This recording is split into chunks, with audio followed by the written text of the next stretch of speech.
ఏంటి సార్, నా కోసం మీ మిలిటరీతో బాంబ్ స్క్వాడ్లతో ఎదురు చూస్తూ ఉంటారనుకున్నా. మీరు నన్ను గుర్తు కూడా పట్టడం లేదు.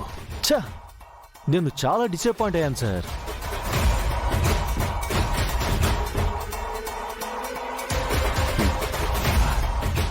టెర్రరిస్ట్ కాల్ ట్రాక్ చేయమని చెప్పు. అలాగే sir. Hello hello sir. Hello. అదే సార్, రేపు బాంబ్ ఎక్కడ పెట్టాలో ఇంకా ఫిక్స్ అవ్వలేదు.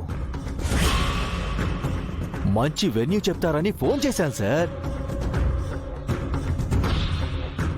Malls, bus stand, railway station, airport, restaurants, పార్కులు, ఇలా చాలా ఆప్షన్స్ ఉంటే కన్ఫ్యూజ్ అయిపోతున్నాను సార్. హెల్ప్ చేయండి సార్ కొంచెం.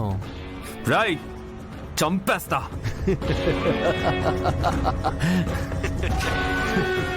ఏంటి సార్ భయపడుతున్నట్టున్నారు? భయమా?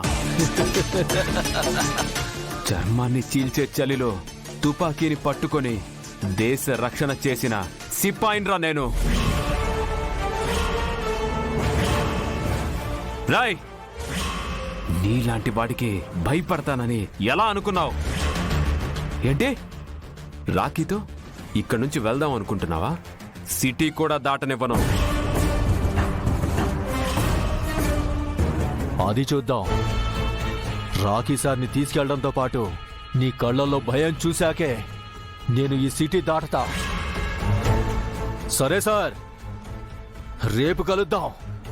Good night. Rathod sir. Call వేరే కంట్రీ నుంచి వచ్చిందా? అవును సార్. చా, వాణ్ణి వదలకూడదు రాథోడ్. అవును సార్. వాడెవడు చాలా డేంజరస్ గా ఉన్నాడు. మీరే ఆపరేషన్ లీడ్ చేస్తున్నారని తెలుసుకుని మరి మీకు ఫోన్ చేసి ఛాలెంజ్ చేశాడు. వాడు వెళ్ళటం అంటూ జరిగితే అది పైకే కాని దేశం వదిలి కాదని వాడికి రేపు అర్థం అవుతుంది. అయ్యేలా చేస్తా.